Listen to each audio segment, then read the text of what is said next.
누가복음 10장 36절 37절 말씀입니다. 내 생각에는 이 세 사람 중에 누가 강도 만난 자의 이웃이 되겠느냐 이르되 자비를 베푼 자니이다. 예수께서 이르시되 가서 너도 이와 같이 하라 하시니라. 아멘. 오늘 누가복음 10장 36절부터 37절 말씀을 가지고 그러면 내 이웃과 형제는 누구입니까? 라는 것으로 말씀을 나눠보고자 합니다. 요즘에는 이웃이라는 개념이 많이 바뀌었죠. 그리고 형제라는 개념은 더 사라져 버렸습니다. 과거만 하더라도 이웃이라 그러면은 이웃에 무엇을 하면 하다못해 세상 말로 재산나까지도 다 알 정도로, 그리고 숟가락과 젓가락이 몇 개인까지도 다 알 정도로, 그 정도로 가까이 지내는 것이 바로 이웃이라는 개념이었습니다.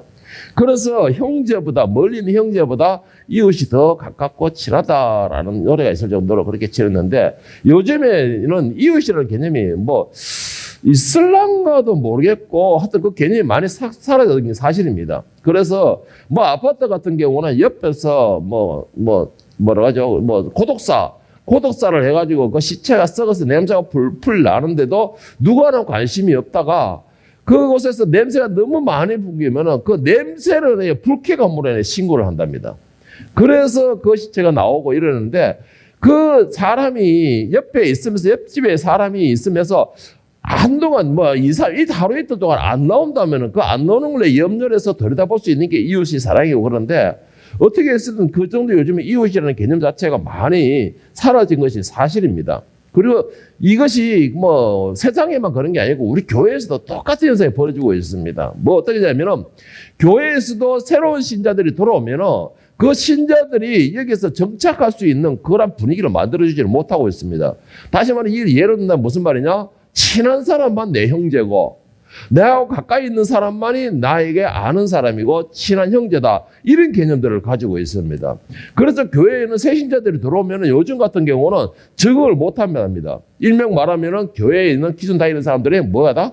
텃세라는 것이 있다면 텃세.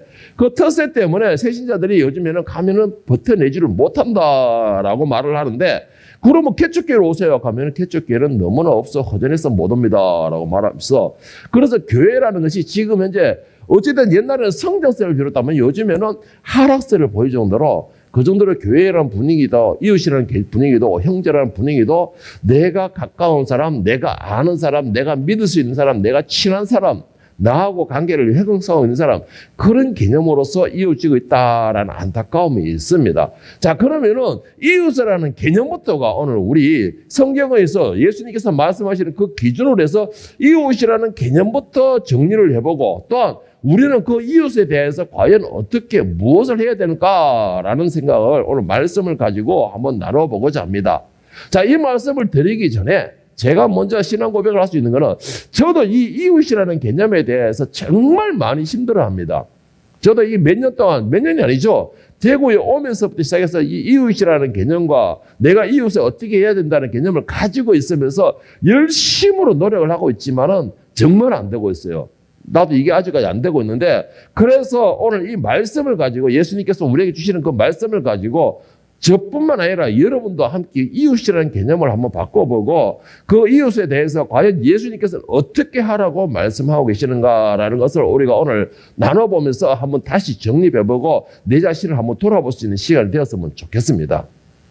자, 오늘 본문 말씀에 보면 한 율법사가 예수님을 찾아왔습니다. 그리고 예수님께 질문을 하게 되죠.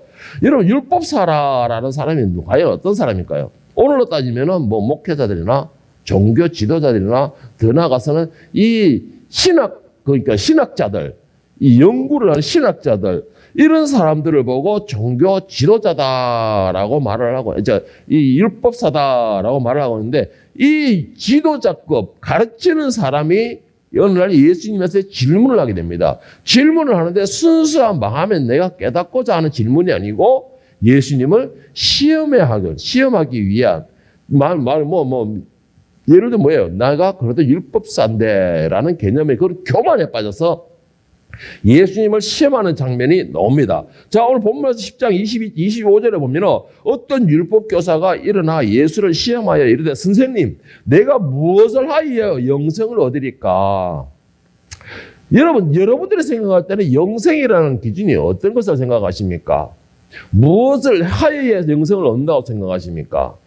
여러분, 내가 무엇을 하여야 영생을 얻겠습니까? 라는 질문 자체가 무엇을 의미하냐면은 내가 어떻게 하여야 됩니까? 내가 무엇을 가져야 됩니까? 지식적인 것을 말을 하고 있습니다.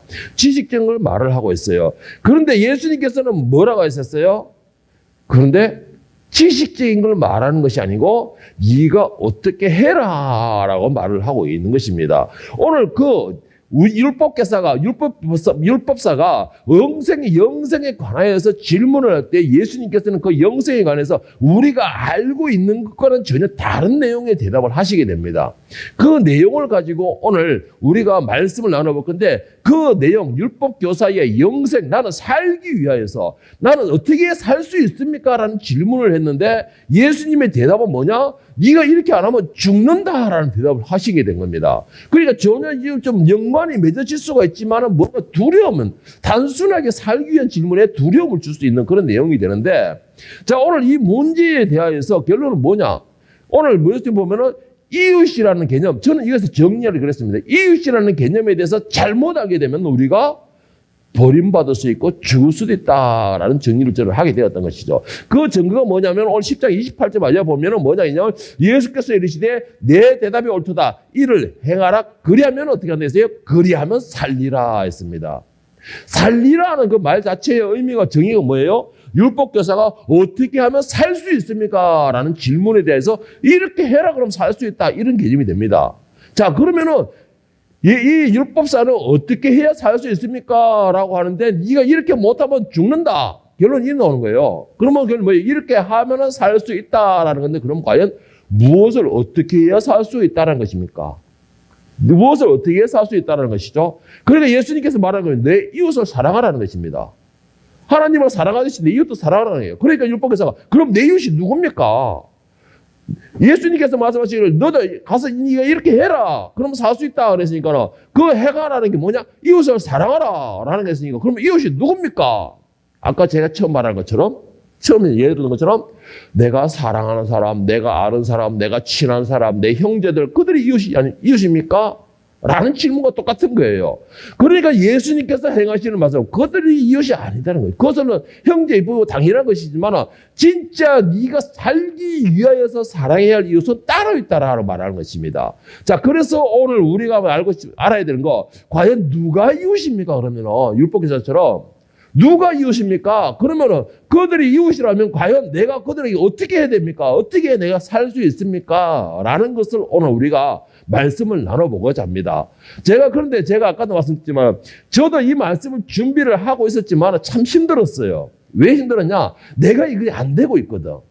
안 되고 있어서 나도 이거를 되고요. 목회 시작하고부터 시작해가지고 지금까지 내가 계속 기도하면서 노력하고 있는 게 하나가 또 이겁니다. 예수님이 말씀하신 것처럼 이것을 행하기 위하여서. 그런데 내 마음에는 아직까지 이것이 안 되고 있어서 오늘 저도 회개하며 다지는 시간이 되고 여러분들도 회개하며 지금 잘못 알고 있었던 거 그것에 대하여서 오늘 깨우치고 다시 다질 수 있는 시간이 되었으면 하는 마음으로 오늘 이 말씀을 준비한 겁니다. 자, 그러면은 첫 번째 이웃이 누굽니까?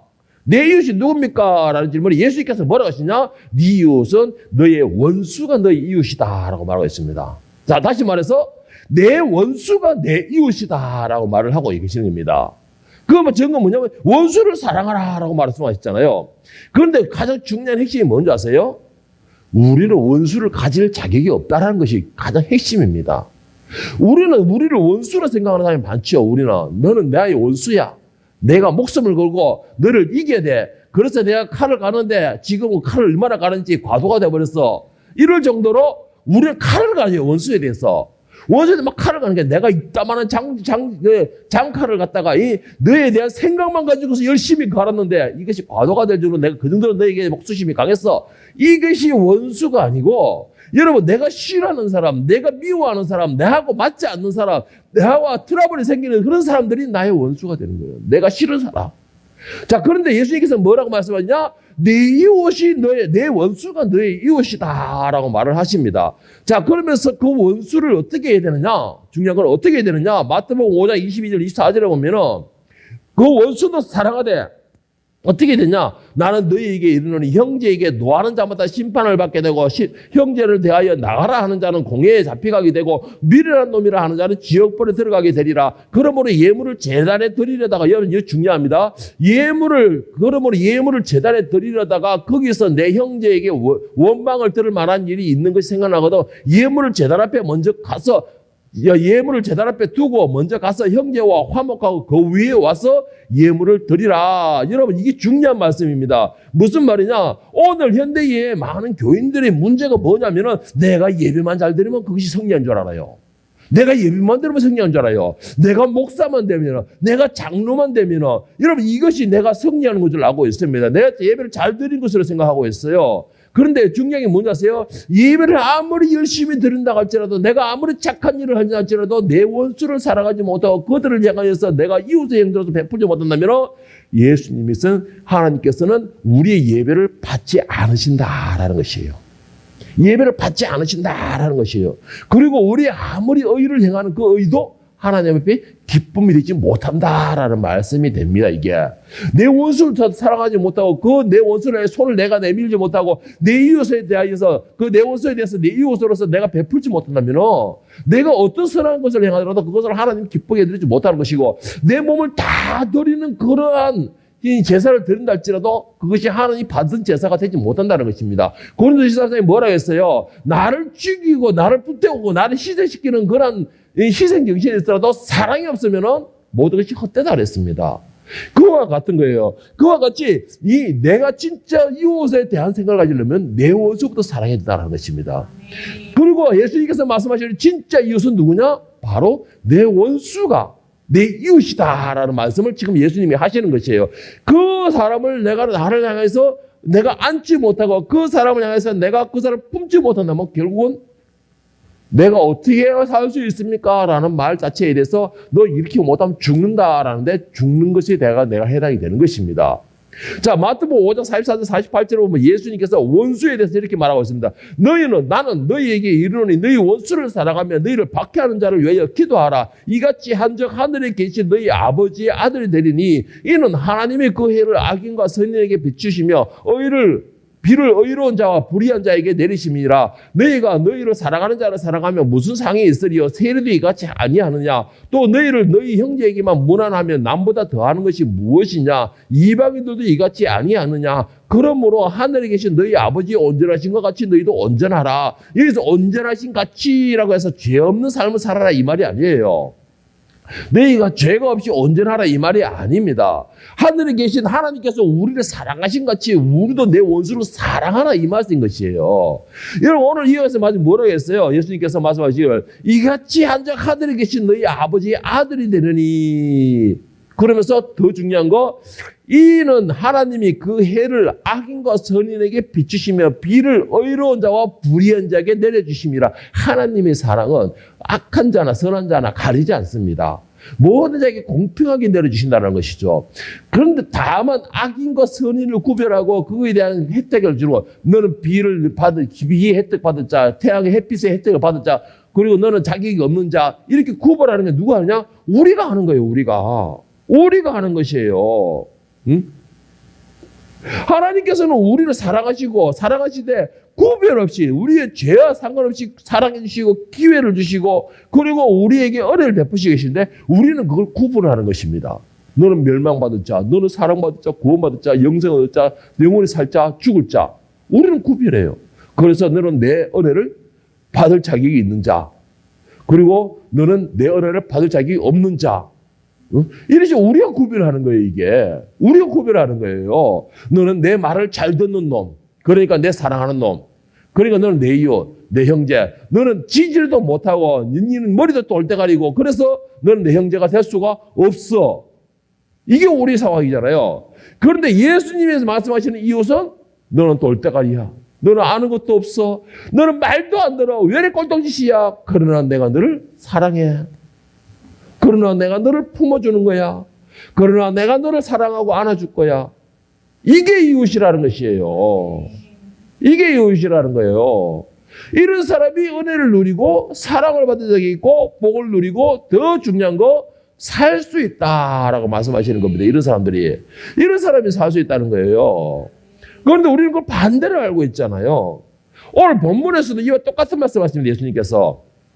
자, 오늘 본문 누가복음 10장 29절 32절을 함께 보겠습니다. 그 사람이 자기를 옳게 보이려고 예수께 여짜오되 그러면 내 이웃이 누구이니까? 예수께서 대답하여 이르시되 어떤 사람이 예루살렘에서 여리고로 내려가다가 강도를 만나매 강도들이 그 옷을 벗기고 때려 거의 죽는 것을 버리고 갔더라. 마침 한 제사장이 그 길로 내려가다가 그거를 보고 피하여 지나가고 또 이와 같이 한 레위인도 그곳에 이르러 그를 보고 피하여 지나가되. 여러분, 여기서 우리에게는 형제라는 개념이 어떤 개념이에요? 지금 이 한 공간에 있는 사람이 내 형제라는 공간의 개념을 가지고 있죠. 예배 교회 안에도 교회 안에 교회 안에서 집사님, 전도님 하고 우리가 하다못해 커피도 마시는 자의 개념이 바로 이웃이라는 개념 아닙니까? 한 교회에 있더라도 나하고 말도 안 하고 그냥 인사도 안 하고 그래 지나가면은 이웃이라는 개념이 없고 너와 나는 모르는 사이야. 이런 개념을 가지고 있지는 않느냐라는 것이에요. 오늘 본문 말씀에서 보면 뭐라고 말하겠습니까? 이 사람은 예루살렘에서 사마리아로 내려갔다라고 말하고 있습니다. 정말 교회에서 예배드리고 은혜에 충만해서 내려갔다라는 말인데 더 중요한 게 뭔지 아세요? 자, 거기서 제일 먼저 지나갔던 대제사장이 지나갔다 그랬어요. 그 사람도 역시 교회에서 예배를 드리고 가는 길이었습니다. 레위인도 지나갔다라는 것이에요. 레위인이라는 게 뭐예요? 목회자들입니다. 그들도 예배를 드리고 그 길로 지나갔다라는 말이에요. 자, 그런 뭐예요? 예배에서 아무리 은혜가 충만하고 예배에서 아무리 성령의 능력이 충만하고 제가 가르치는 입장에 대해서 성경이 아무리 박식한 자들가 됐더라도 결국은 뭐예요? 가장 기본적인 예수님께서 주신 우리에게 율법 주신 거 뭐예요? 하나님을 내 몸과 마음을 다해 정성을 다해 사랑하라는 것과 그리고 이와 같은 것이 내 이웃을 내 몸같이 내 이웃을 사랑하라는 그 말씀이 가장 기본적인 모든 율법의 강령이라고 했는데 그 모든 율법을 다 버리는 것밖에 안 되는 거예요. 그게 내가 예배가 충만해지면 뭐합니까?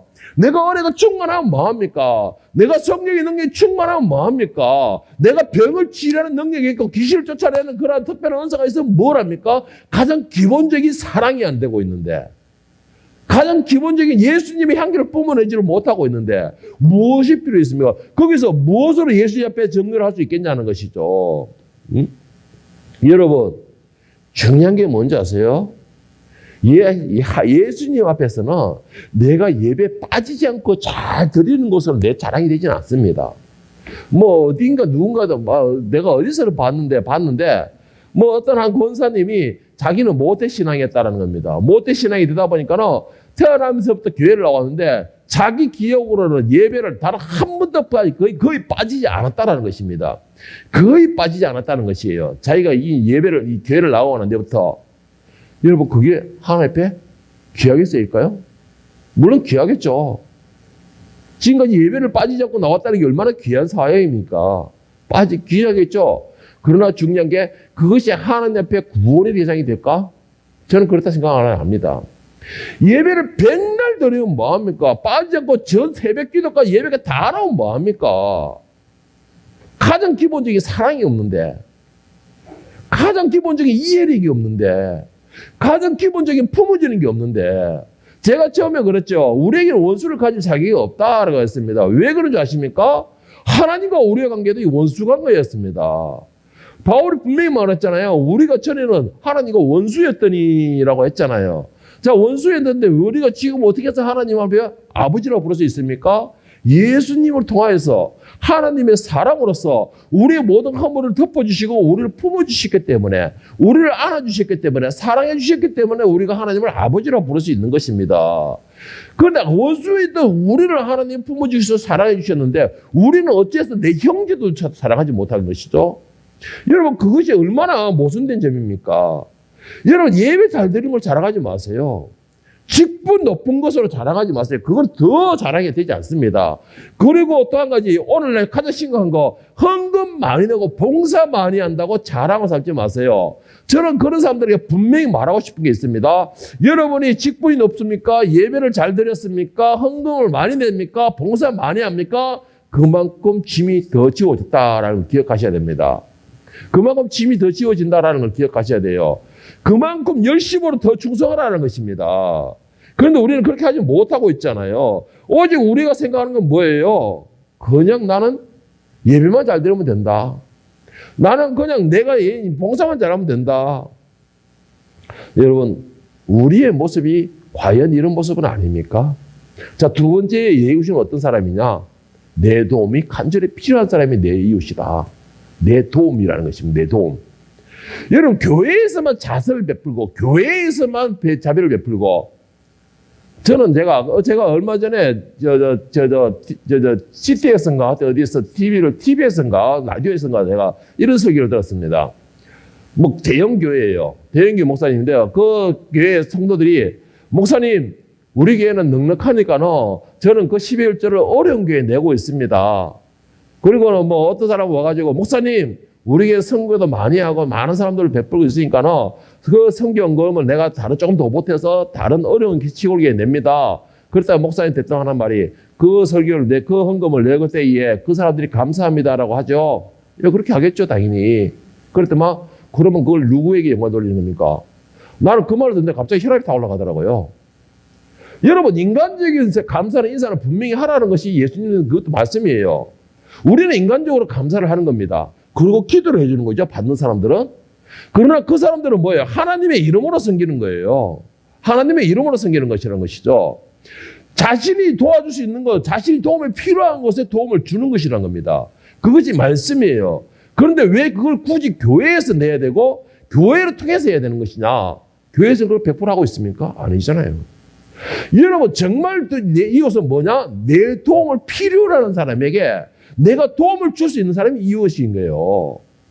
내 도움이 필요한 사람은 얼마든지 있습니다.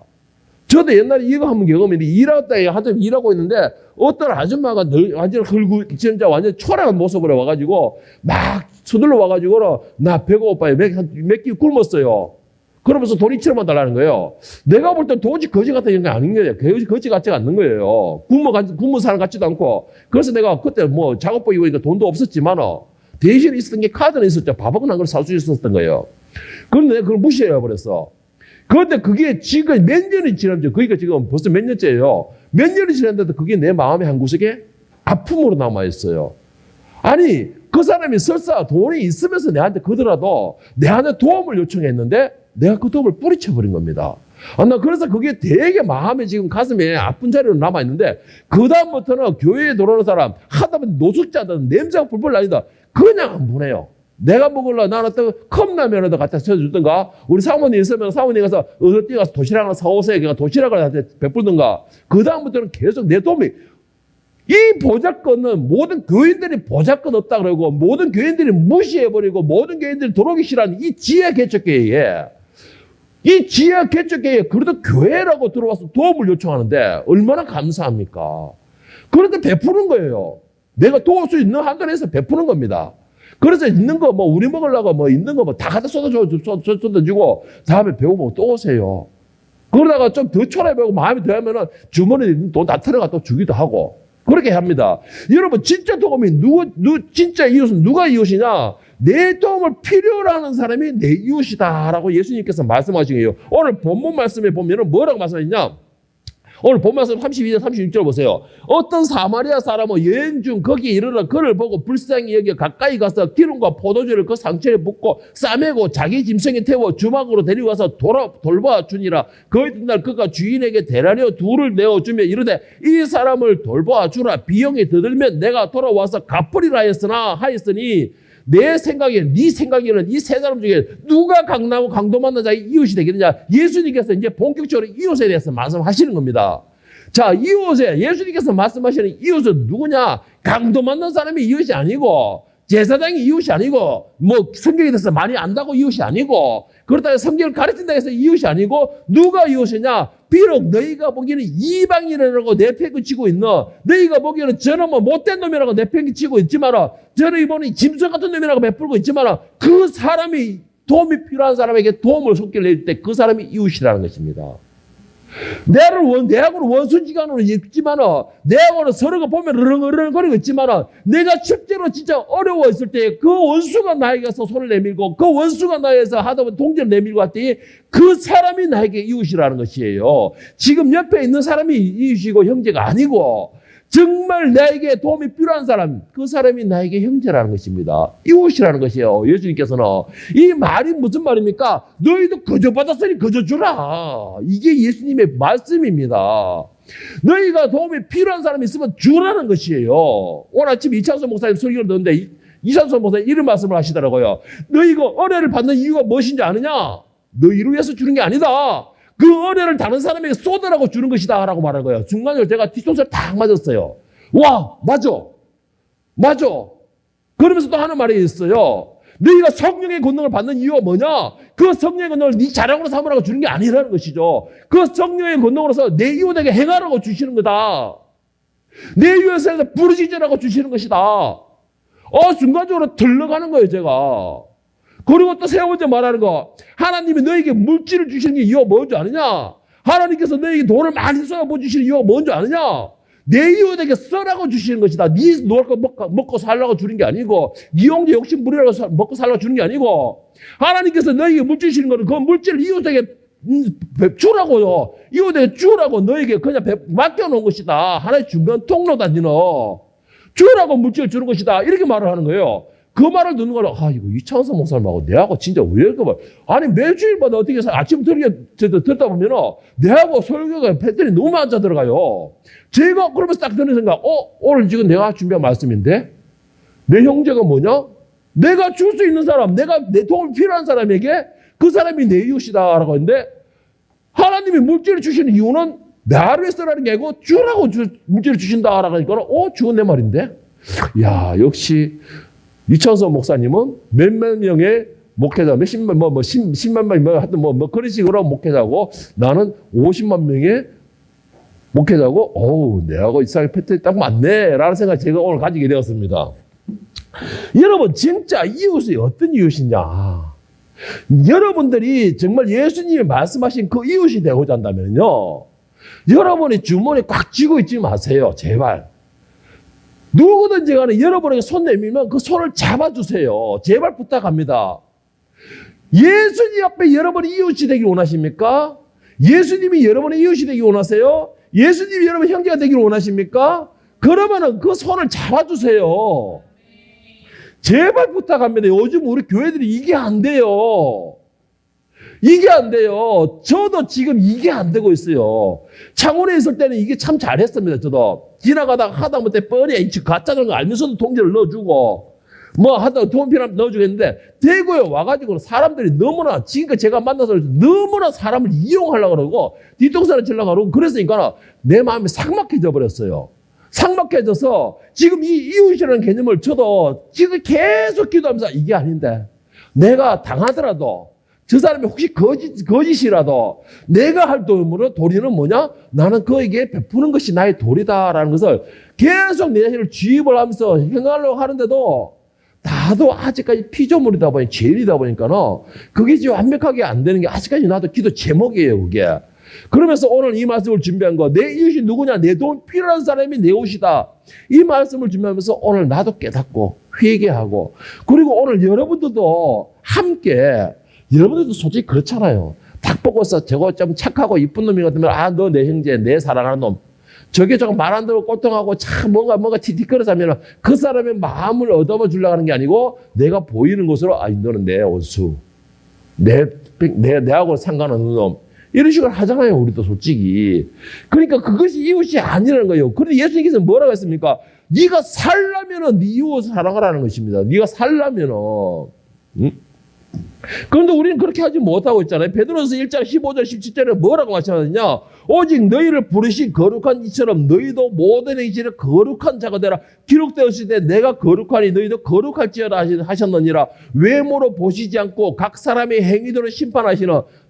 여러분, 이 말씀 기억하세요. 하나님은 외모로 보시지 않고 여러분들이 행한 대로 심판하신다 그랬습니다. 여러분들이 행한 대로 심판하시는 이는 너희가 아버지라 부른즉 너희가 나그네로 있을 때 두려움으로 지내라. 이 땅에 있을 때 우리는 두려운 마음으로서 모든 걸 지내야 됩니다. 제발 부탁합니다. 여러분 제가 요즘 자주 하는 말이 있어요. 여러분에게 말씀에 대해서 두려움을 가져라. 제가 우리 막둥이하고 아직 새벽까지 대화를 하면서도 그랬어요. 너 그것에 대해서 두려움을 가져라. 네가 받은 것에 대해서 두려움을 가져라. 말씀에 대해서 두려움을 가져라. 두려움을 가지면은 그 은사에 대해서 그 받은 거에 대해서 소중함을 알게 되고 그걸 어떻게 써야 되는지를 알게 되고 그리고 성령이 나에게 하시는 음성을 듣게 된다. 두려움이 사라지는 그 순간부터 모든 귀가 닫혀버려요. 눈이 닫혀버립니다. 내 입만 살아요. 입만 살게 됩니다. 두려움이 사라지는 그 순간부터 눈이 닫히고 귀가 닫혀버려요. 여러분 두려움을 가지세요. 이 땅에 있는 동안에 무엇을 두려움을 가지느냐? 하나님이 온전하신 것 같이 나도 온전하지 못한 것으로 내 두려움을 가지십시오. 제발 부탁합니다. 여러분 이거 정말 두려워해야 돼요. 하나님이 온전하신 것 같이 너희도 온전하라 그랬어요. 그 말이 무슨 말이냐? 원수였던 우리의 관계를 하나님이 사랑으로서 품어주셨지 우리도 사랑해야 된다는 것이에요. 그게 온전한 것이라는 겁니다. 네가 원수니 내 사랑하는 자를 구별하는 것이 아니고 우리의 의무는 우리에게 내리신 법은 사랑하라 인 겁니다. 사랑하라. 그러면 내 이웃이 누구냐? 내가 사랑을 베풀어야 할 자예요. 내 사랑을 갈구하는 자입니다. 내 사랑을 갈구하는 자. 나에게 자비를 요구하는 자에게 그 사람이 내 이웃이 되는 것이에요. 능력 없다고 내가 구별하는 것이 아니고 네가 못되겠다고 구별하는 것이 아니고 너는 진짜 코지지라고 구별하는 것이 아니고 그런 자들라도 내가 코를 닦아주는 도움이 필요하다 하면 그 사람이 내 이웃이 되는 겁니다. 능력이 안 되고 무식해 보이더라도 내가 한 자라도 칼질을 해줄 수 있는 그 사람이 바로 내 이웃이 되는 것이에요. 그런데 예수님께서는 그 사람을 이웃으로 인정해 주시는 겁니다. 그런데 우리 그렇게 하지 못하는 게 가장 큰 심각한 문제입니다. 여러분 우리가 이웃에 대해서 그렇게 하지 못한다면 결국은 하나님도 우리를 위해서 그렇게 하는 거예요. 분명히 말하자면 육신 이 땅에 사는 동안에 우리가 두려움을 가져냈잖아요. 그렇게 하지 못하면 결국 우리가 이렇게 되는 겁니다. 예? 그래서 우리는 어떻게 하고 있잖아요. 어떻게 하고 있습니까? 그저 내 생각만 하고 있어요. 이기적인 내 생각만 하고 있어요. 여러분 사도행전 1장 6절 8절을 보면 제자들이 이제 마지막 인사하는 예수님께 뭐라고 질문하지 않습니까? 그들이 모였을 때 예수께 여쭈어 이르되 주께서 이스라엘 나라를 회복하심이 이때니까 야 정말 이거 이기적인 질문입니다. 이거. 이기적인 질문이에요. 이스라엘을 회복하는 때가 이때입니까? 우리가 살 수 있는 거, 우리가 구원되는 거, 우리만 구별되는 거, 이게 말이에요, 이거. 우리를 구원하시는 거, 우리를 세우시는 거, 그것이 이제 이때입니까? 예수님 이제 하늘로 올라가시니까. 이런 참 이기적인 질문을 하는 거예요. 그러니까 예수님께서 이건 책망과 같은 말씀을 하십니다. 뭐라고 하냐? 이르시되 때와 시기는 아버지께서 자기의 고난을 두셨나니 너희가 알 바가 아니야. 너희는 알 바가 안 되는 거예요. 알 바가 아니요. 8절에 보면 오직 성령이 너희에게 임하시면 너희가 권능을 받고 예루살렘과 온유대와 사마리아 땅까지 이런 내 증인이 되라 하시니 너희가 할 것은 너희가 어떻게 하고 너희 이기적인 생각이 아니고 너희가 할 것은 사랑하라는 것입니다. 너희가 할 것은 복음을 전하라는 것입니다. 너희가 할 것은 사랑을 받은 자로서 사랑을 베풀으라는 것입니다. 너희가 할 것은 너희가 물질을 받고 누리고 있으니까 너희 물질로 나눠주라는 거예요. 너희가 욕심만 부리지 말고. 그래서 초대교회 성령이 임하니까 모든 사람들이 뭐라 했어요? 자기 소유를 팔아 내놓더라. 내에게 물질을 준 것은 남을 쓰라고 주신 것이다. 정말 멋진 말이잖아요. 정말 멋진 말이잖아요. 그런데 우리는 그렇게 하지 않잖아요. 나에게 주신 거니까 내가 복을 받는 것이다. 나에게 주신 능력이니까 내가 누리고 내가 사용하는 것이다. 나에게 기술을 주시니까 나를 위해 쓰라고 주시는 것이다. 우리 이렇게 생각하잖아요. 그런데 나에게 주신 모든 것이 내 도움을 필요한 그 사람에게 쓰라고 주시는 것인데 우리는 잘못 생각하고 있잖아요, 여러분. 여러분, 우리 이거 잘 생각해야 됩니다. 우리가 이거 생각 잘못하게 되면 결국 우리 버림받을 수밖에 없습니다, 여러분. 우리는 교회 안에서 주님 나는 열심히 예배드렸어요. 나는 교회 안에서 열심으로 봉사했어요. 나는 교회 안에서 많은 헌금을 냈어요. 이런 식으로 착각하면서 이것이 예배의 전부라 생각하고 이것이 신앙의 전부라 생각하는 사람들에게 그런 사람들이 뭐라고 말하는지 아십니까? 마태복음 25장 42절 45절에 보면 이게 세 번역으로 제가 읽어드릴게요. 너희는 내가 줄일 때에 내게 먹였고 내게 먹을 것을 주지 아니하였고 목마를 때에 마실 것을 주지 않았고 나그네 되었을 때 영접하지 아니하였고 벌벗을 때에 입을 것을 주지 아니하였고 병들었을 때나 감옥에 갇혔을 때 찾아주지 아니하였다. 그때에 그들이 이렇게 말할 것이다. 주님, 우리가 언제 주님께서 굶주린 것이나 목마른 것이나 나그네 되신 것을 보고 나그네 되신 것이나 헐벗은 것이나 병든 것이나 감옥에 갇힌 것을 보고 돌아보지 않았습니까? 라고 말하니까 5절에 보면 여기 이 사람들 가운데 지극히 보잘것없는 하나에게 하지 않은 것이 곧 내게 하지 않은 것이다 하고 말씀하셨다. 내 도움이 필요한 사람, 그 사람, 지극히 보잘것없는 사람, 내가 무시하는 사람, 내가 정말로 쳐다도 보기 싫은 사람, 그 사람들에게 하지 않았던 것이 예수님께 하지 않았다는 것이라는 것입니다. 여러분 이거 얼마나 무섭습니까? 지금까지 나는 모든 사람 다 돌아봤어요? 지금까지 내 도움이 필요한 사람에게 모든 사람에게 손 다 내밀어줬어요? 지금까지 나에게 뭔가 도와주기를 원하는데 그래 네가 지금 나는 이거 할 수 있을 것 같아 내가 도와줄게 이렇게 해봤어요? 여러분 이게 다 안 되면 이게 정말 예수님께 하지 않은 것이라고 그러잖아요. 여러분 제가 오래전에 우리 부친께서 보내주신 내가 문자를 여러분에게 다 나눠준 게 있습니다. 그건 뭐냐면 첫째 프란시스코의 평화의 기도라는 내용입니다. 평화의 기도. 저는 그 문자를 보는 순간에 저는 무서웠습니다. 프란시스코라는 사람이 어떤 게냐, 이거는 간증문인데 눈 오는 추운 겨울에 이제 다 마무리를 지고 침대에 누웠답니다. 따뜻하게 침대에 누웠는데 누가 자꾸 급하게 문을 두드리는 거예요. 그래서 자려고 했는데 도저히 안 돼가지고 그래도 나는 예수 믿는 사람인데 그래서 문을 열었답니다. 문을 열을 때만 놀래 자빠진 관계의 눈에 보이는 게 뭐냐, 완전히 그냥 냄새 불불 풍기고 정말 쳐다도 보기 싫고 완전히 막 표현도 못할 정도의 그런 문둥병자가 딱 앞에 서 있더랍니다. 그래서 말하기를 도저히 추워서 안 되겠어요. 꽁꽁 얼었으니까 조금만 들어가서 몸도둑이 해달라고 했다. 그래서 나는 예수 믿는 사람인데 성도인데 싶어서 들어왔다 했놈이. 그리고는 막 난로가 앞에서 떨면서 추워 있는 걸 보고 식사를 했습니까? 3일 동안 굶었습니다. 하니까 자기가 아침에 먹으려는 게는 그 빵을 주었답니다. 그러고 빵을 다 먹고 그러니까 그 사람이 그 문둥병자 하는 말, 성도님 내가 도저히 추워서 안 돼. 몸이 안 녹으니까 나를 좀 안아주시면 안 되겠습니까? 고름이 질질질질 나고서 온 몸에 냄새가 나가지고 도저히 안 되겠는데 그 사람에게 자기 침대로 나가서 안아줬답니다. 누구의 이름으로? 예수의 이름으로 안아줬다는 거예요. 그래서 어찌됐든 냄새를 참고서 안아줬는데 어떻게 하다 잠이 들었다 이거예요. 아침에 일어나니까 그 사람이 온데간데 없다는 것입니다. 그리고 침대도 고름이 나서 냄새가 불불 나는 그 몸이었는데 침대에 고름 자국 없이 오히려 거기서 향기가 나더라는 것입니다. 그리고는 음성이 들리다는 것이에요. 프란시스코야, 너 때문에 내가 어젯밤에 무사히 보냈다라는 것이라는 겁니다. 너 때문에 내가 어저께 따뜻하게 보냈다. 너 때문에 내가 어저께 배가 불렀다. 이런 말이 들었는 거예요. 그래 프란시스코 뭐냐면 나는 주님을 만난 적이 없는데요. 어저께 네가 영접하였던 그 문둥병자가 나였다라고 말하는 겁니다. 그러면서 기도의 제목이 뭐냐? 주님, 저를 평화의 도구로 써주셔서 미움 있는 곳에, 사랑을 다툼 있는 곳에, 용서를 분열이 있는 곳에 일치를 해가 쭉 나갑니다. 평화의 기도가. 이게 찬양이 그런 찬양이 있어요. 예? 평화의 기도라는 찬양이 있어요. 주여 나를 평화의 도구로 써주소서, 미움 있는 곳에 평화를. 이게 실제로 있는 내용이에요. 여러분 이웃이 누군지 아십니까? 그 사람의 모습을 보는 것이 아니에요. 그 사람의 형태를 보고 판단하는 게 아닙니다. 내 도움이 필요한가 필요하지 않는가, 내가 도와줘야 될 사람이 아닌가, 그것을 보고서 판단하는 거예요. 여러분 저도 내가 아까 말씀드린 거, 거기서 내가 배고파 이틀을 굶었어요. 돈 2,000원만 주세요 하는데 내가 왜 그 사람이 지금까지 마음에 내가 꽉 잠겨가지고 이게 내 집으로 가지고 있느냐? 내가 혹시 예수님을 거부한 건 아닐까? 내가 혹시 예수님을 차버린 건 아니었나? 여자분이었지만 내가 혹시 예수님을 그렇게 매몰차게 굶겨버린 건 아니냐? 이것 때문에 내가 마음에 짐이 되어 있는 거예요. 지금까지도. 예? 대구 사람들 보면 내가 지금까지도 정 안아주지 못하고 그 사람들 안아주려고 노력하면 계속 뒤통수를 맞고 안아주려고 하면 계속 나를 해코지하고 안아주려고 하면 나의 마음에 너무 상처를 주니까 그래도 안아줘야 되는데 기도하면서 주님 내가 이 대구 지방을 안아줄 수 있게 해주시옵소서, 제발 품을 수 있게 해주시옵소서, 제발 이들을 사랑할 수 있게 해주시옵소서 기도를 하는 가운데 있지만 그러면서도 마음이 아픈 거, 혹시 내가 그들에 대해서 원수지가 있는 이 하나님께서 예수님께서 이 대구를 살리기 위하여서 이 태국 사람의 모습으로 계시지는 않을까? 내가 그 사람들을 위해서 예수님을 거부하지 않았는가? 이것 때문에 계속 제가 매년 그 10년 갖고 다니는 짐이 되어 있는 겁니다.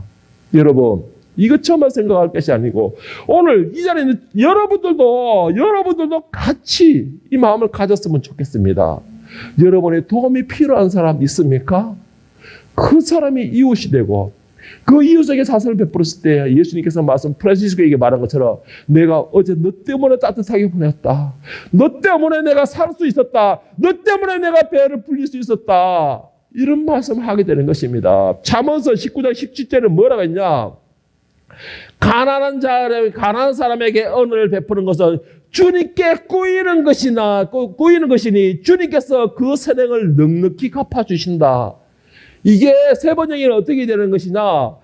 가난한 사람에게 은혜를 베풀어 주는 것은 주님께 빌려드리는 것이다 라고 되어 있습니다. 그래서 주님께서 갚아야 될 것인 줄 알고 우리에게 넉넉히 갚아준다 라고 되어 있는 겁니다. 여러분, 우리가 선을 베푸는 것은 인간에게 베푸는 것이 아니고 주님께 빌려드리는 것과 같다라고 말을 했습니다. 그리고 주님께서는 그것을 받았을 때는 내가 사람에게 꾸어주는 게 아니고 바로 내가 너에게 빚을 졌다라고 생각하시고 그래서 예수님께서 우리에게 갚아주신다 이 말씀인 것입니다.